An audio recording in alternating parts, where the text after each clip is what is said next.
When the guitar string snapped during Hurt, it wasn't the sound that terrified the audience, it was Johnny Cash's reaction. The man in black stumbled backward like he'd been shot, his face going pale under the stage lights. San Quentin's inmates had seen violence, but they'd never seen fear in Johnny Cash's eyes. Not until that moment. The string had cut deep into his finger, blood dripping onto his black boots, but that wasn't why he stopped singing. The fictional prison chaplain, Father Mackenzie, would later swear he saw something else in that moment, something that explained why Cash refused to finish the song. Blood has a way of telling the truth when words fail. And as that crimson drop fell from Cash's finger onto the prison floor, every man in that room felt it. Something was breaking that was bigger than a guitar string. The fictional guard captain Jake Sullivan had his hand on his weapon, not because of the inmates, but because Cash looked like he was seeing a ghost, and in a way he was. You see, 3 hours before that string snapped, Cash had received a phone call that changed everything. His manager, the fictional Ray Coleman, had tried to stop him from taking it. Johnny, not before the show. Whatever it is can wait. But Cash knew that voice on the other end. It was Dr. Samuel Morris, a fictional physician from Nashville, and he only called when the news couldn't wait. The test results were in. The damage from years of pills and alcohol had finally caught up. Cash's liver was failing. He had maybe 6 months, a year if he was lucky. But here's what nobody in that prison knew yet. Cash hadn't told June, hadn't told anyone except Coleman, who was now standing in the wings, watching his client and friend bleed on stage, knowing this might be the last performance. The inmates at San Quentin thought they were watching a concert. They were actually witnessing a man coming to terms with his own death sentence, one that no governor could commute.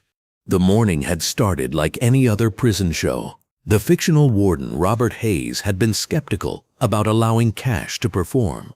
"These aren't your Folsom boys, Mr. Cash. San Quentin inmates are different, harder. We've had 3 riots this year alone." But Cash had insisted, maybe because he knew this could be his last chance to sing to men who understood what it meant to be condemned.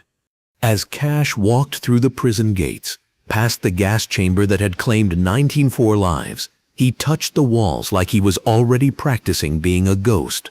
Coleman noticed him stumbling slightly, attributing it to the morning's whiskey, not knowing Cash hadn't touched a drop in 3 days. The stumbling was from the pain, the constant ache in his side that no amount of pills could quite silence anymore. Father Mackenzie met them at the entrance to the cafeteria, a fictional Irish priest with eyes that had seen too much suffering to believe in easy redemption.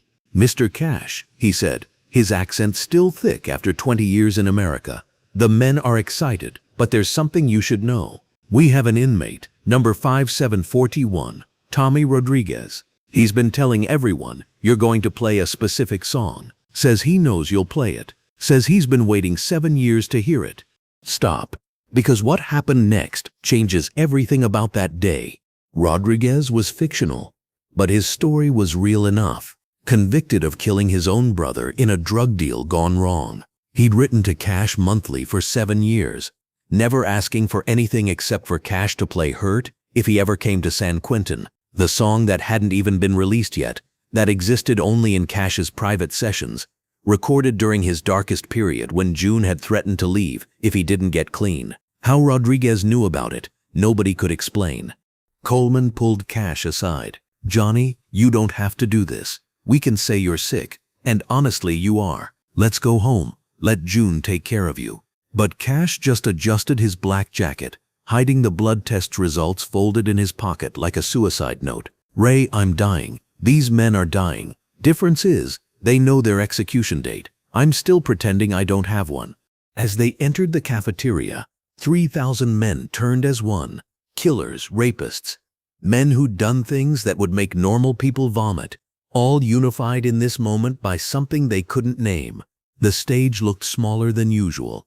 Or maybe Cash just felt bigger, swollen with the knowledge of his own mortality. His guitar, the faithful Martin D35, suddenly felt heavy as a coffin. Wait, because this detail is crucial. Before Cash went on, Father Mackenzie pulled him aside. "That string," he said, pointing to Cash's guitar, "the high E string, it's been blessed." Cash almost laughed, but the priest's face was serious. "I know it sounds mad, but Rodriguez asked me to bless it, said it needs to break at the right moment, said you'll understand when it happens." Cash examined the string. It looked normal, maybe a little worn. He'd meant to change his strings before the show, but hadn't gotten around to it. Now, with Mackenzie's words echoing in his head, the string seemed to pulse with its own heartbeat. Or maybe that was just Cash's vision blurring from the pain medication he'd taken backstage. The fictional Dr. Morris had been clear. "Johnny, the medication will help with the pain, but it might affect your perception. You might see things, feel things that aren't quite real." Cash had laughed bitterly. "Doc, I've been seeing things that aren't real for years. At least now I have an excuse." As Cash climbed onto the stage, the inmates erupted, but one man remained seated, silent. Tommy Rodriguez, inmate 5741. Young, maybe 25, with eyes that held too much knowledge for his age. He was staring at Cash's guitar, specifically at that high E string, like he was waiting for something. But the real shock came when Cash started playing. He opened with Folsom Prison Blues, safe, familiar. The inmates sang along, their voices bouncing off concrete walls that had heard every kind of scream. But Cash kept glancing at Rodriguez, who hadn't moved, hadn't sung, just waited with the patience of a man who had nothing but time. Then, without warning, Cash stopped mid-song. The band stumbled to a halt behind him. 3,000 men fell silent. "There's a song," Cash said into the microphone, his voice rougher than usual, "that I've never played in public, never planned to. It's called Hurt." A murmur ran through the crowd, but Rodriguez just nodded, once, like a judge accepting a plea. Cash positioned his fingers on the frets. The first chord rang out, minor and mournful. "I hurt myself today," he began, and his voice carried every pill swallowed, every night June cried, every promise broken and badly repaired. The inmates weren't just listening, they were absorbing, like the song was medicine or poison, maybe both. The fictional Lieutenant Marcus Webb, watching from the gun gallery, would later report that he'd never seen the yard this still. Even the pigeons on the roof seemed to stop cooing. It was like the whole prison was holding its breath, waiting for something to break. And then it did. This is the moment that still haunts everyone who was there. Halfway through the second verse, on the word empire, "My empire of dirt," the high E string snapped. Not unusual in itself. Strings break, but this wasn't a normal break. The string recoiled like a snake, slicing across Cash's finger so deep you could see white before the blood came. And the sound it made, witnesses swear it wasn't the typical twang of breaking metal, but something almost human, like a last breath or a first scream.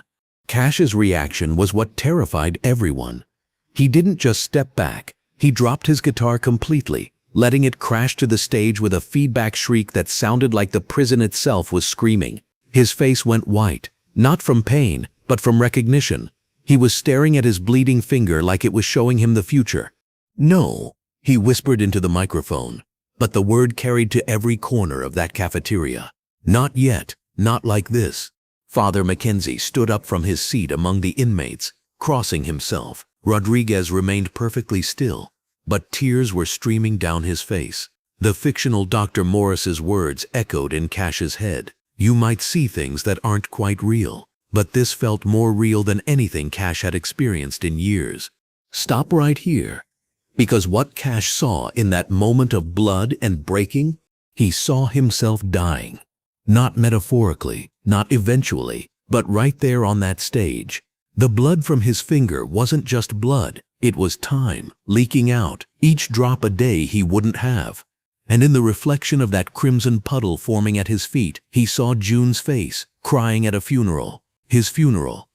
The inmates didn't know what Cash was seeing, but they felt it.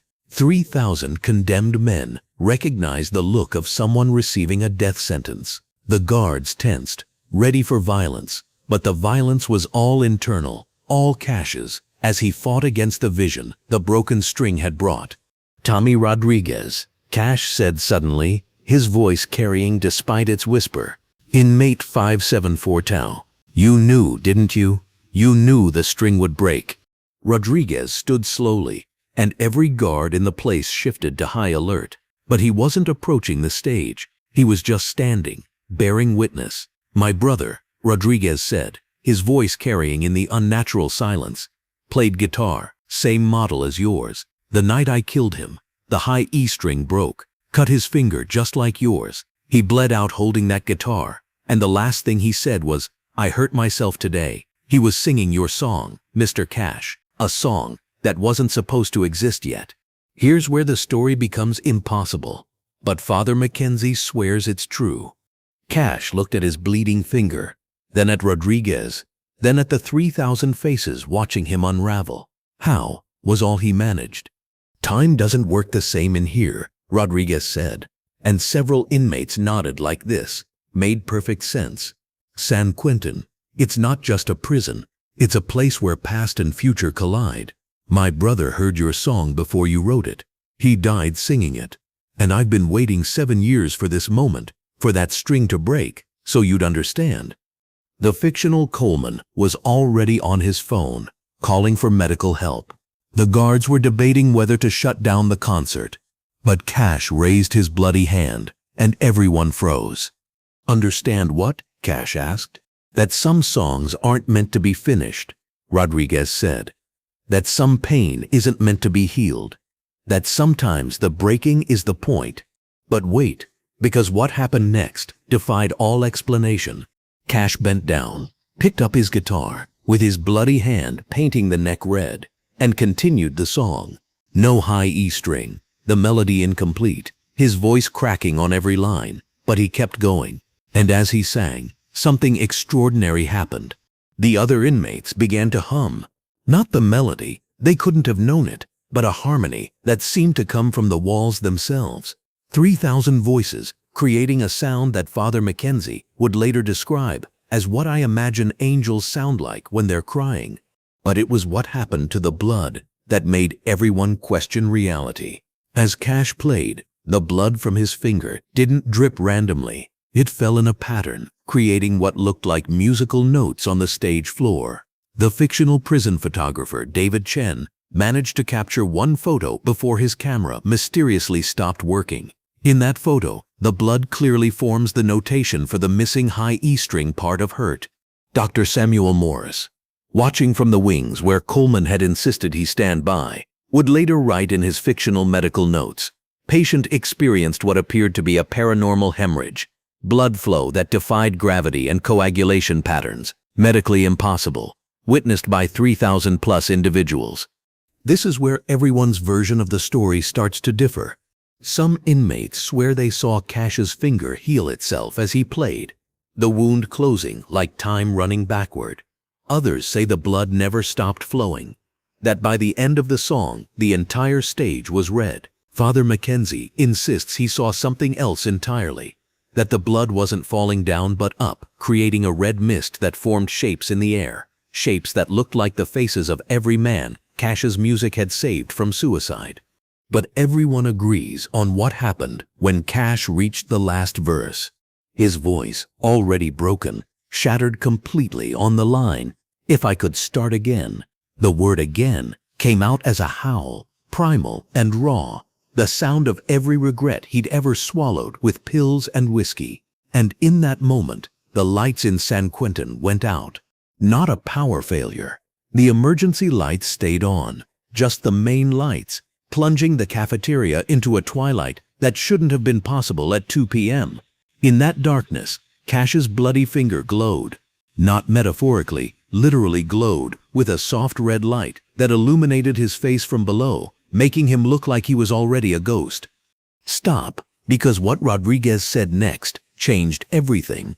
In that supernatural twilight, Rodriguez spoke again.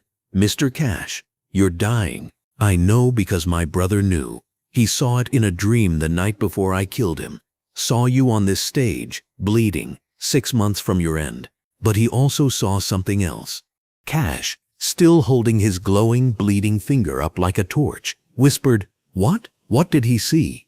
"He saw that your death wouldn't be the end. That hurt would become something bigger than you ever intended. That a man named Trent, someone you've never met, would hear it and understand that songs don't belong to their creators. They belong to the broken people who need them.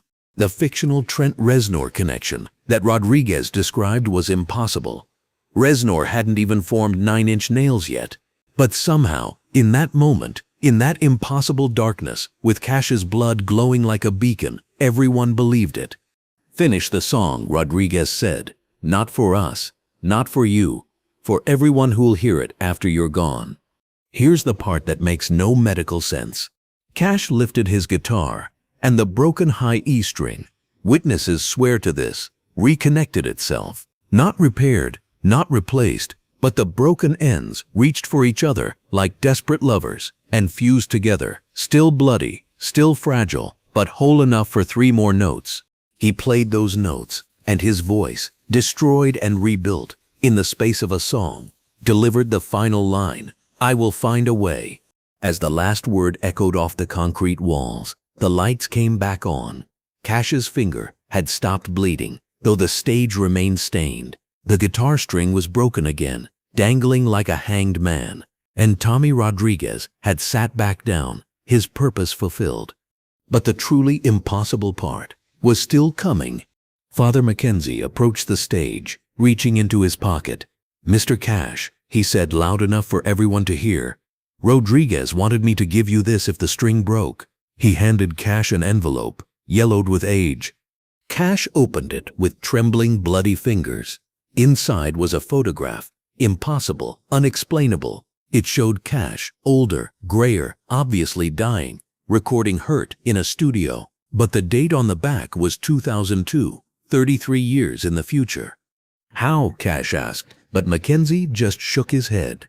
"Rodriguez's brother was what we call a dreamer," the priest said. "Someone who sees across time. He drew this the night he died, gave it to Tommy, made him promise to deliver it when the string broke. He knew you'd need to see how it ends."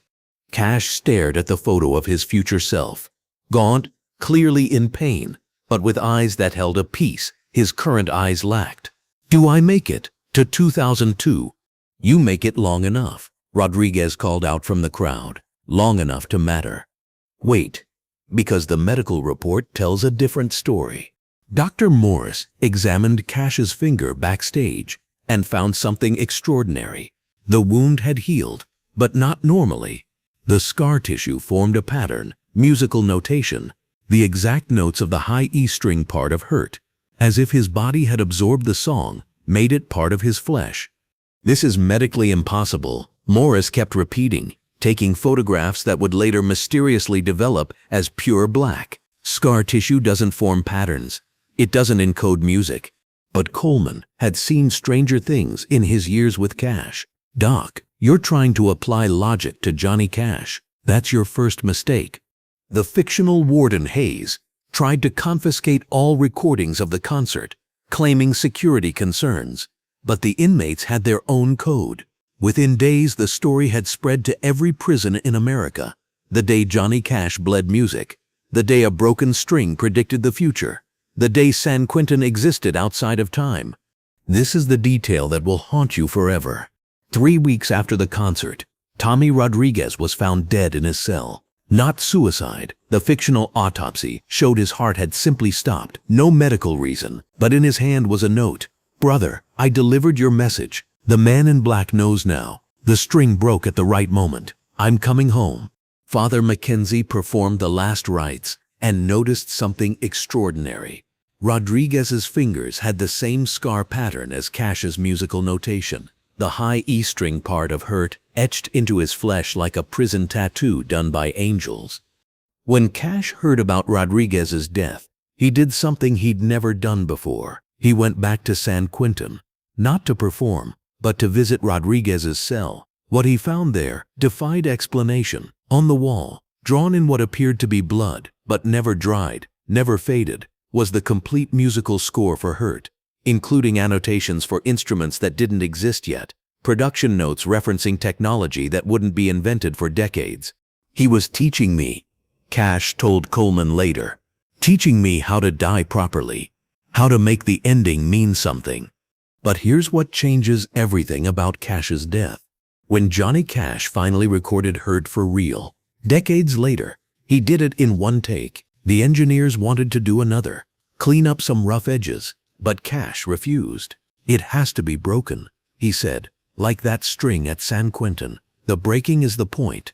And if you listen carefully to that recording, the one that would become his epitaph, you can hear it. Right at the moment he sings "My Empire of Dirt," there's a sound, not quite a string breaking, not quite a voice cracking, but something in between. The sound of a man who learned how to bleed music, who discovered that sometimes the wound is the window.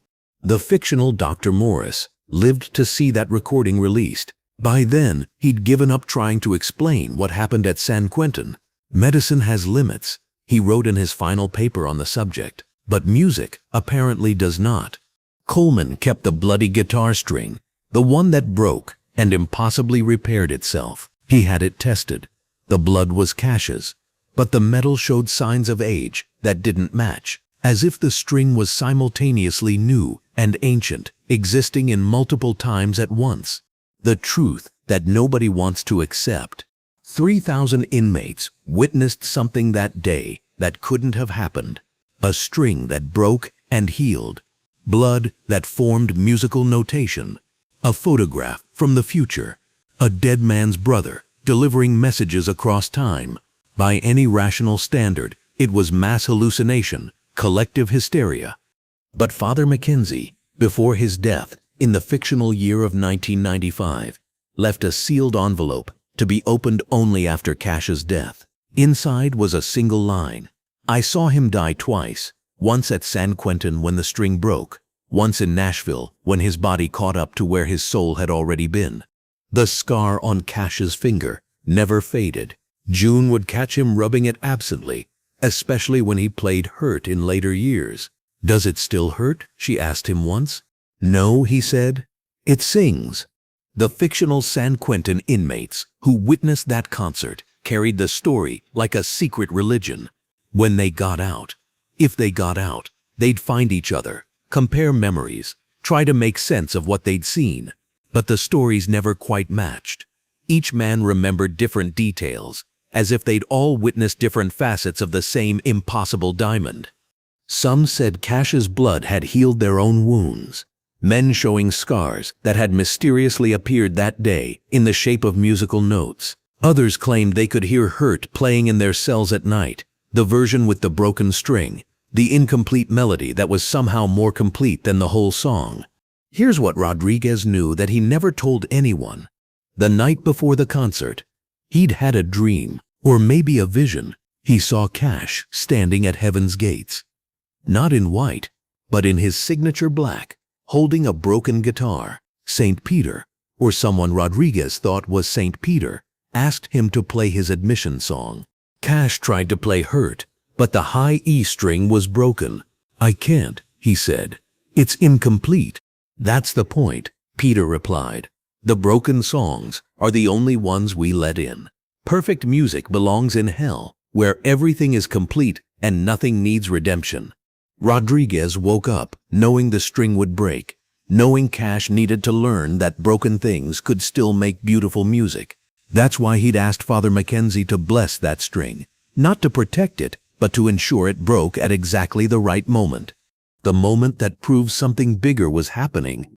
The day Cash died, September 12, 2003, San Quentin's inmates reported something extraordinary at the exact moment of his death. 4 a.m., every guitar string in the prison broke simultaneously. Not just guitars, any stringed instrument, and they all broke the same way. The high E string first, cutting fingers, drawing blood. The blood, according to the fictional incident report, formed the same pattern on every floor, every surface where it fell. The musical notation for Hurt, written in crimson, fading before photographs could be taken but burned into the memory of everyone who saw it. Father Mackenzie's successor, the fictional Father O'Brien, held a memorial service in the same cafeteria where Cash had bled. 300 inmates attended. Many weren't even born when the original concert happened, but they knew the story. They sang Hurt a cappella, no instruments, their voices creating harmonies that shouldn't have been possible without rehearsal. The final revelation that explains everything. In Cash's personal effects, June found a journal entry dated the day after San Quentin. The string broke and showed me how I'll die. Not the when, but the how. Not in violence or suddenness, but in slow dissolution. Each day a note falling away, until only the silence remains. Rodriguez's brother, whoever he was, wherever he is now, gave me a gift. He showed me that the breaking isn't the ending, it's the beginning of becoming something else. That blood on the stage. It wasn't just mine. It was every person who'll ever hear Hurt and understand that we're all walking around with broken strings, making incomplete music, and that's exactly how it's supposed to be. I won't die when my body stops. I'll die when the last person forgets what happened, when the string broke at San Quentin. And maybe, if Rodriguez was right, not even then. The fictional Coleman, in his memoirs that were never published, wrote one line about that day. I've seen a lot of shows, but I've only seen one resurrection. And now you know why Cash refused to finish Hurt that day at San Quentin. Not because he couldn't, but because he understood what Tommy Rodriguez and his dead brother had tried to teach him, that the most beautiful music comes from broken instruments played by broken people for broken audiences. The string that broke saved his life by showing him his death. The blood that flowed became the ink for a song that wouldn't be recorded for decades. And somewhere in San Quentin, in a cell that's been empty since 1972, they say you can still hear it. The sound of a string breaking, a voice cracking, and 3,000 condemned men learning that broken doesn't mean worthless. It just means human. And in the end, that's all Johnny Cash ever claimed to be. A broken human, making broken music for broken people. The man in black who learned to bleed in color, one impossible drop at a time, on a stage in a prison where time forgot to work properly and a dead man's brother delivered messages from tomorrow. The string broke, the blood flowed, the song remained unfinished, and that's exactly how it was supposed to be.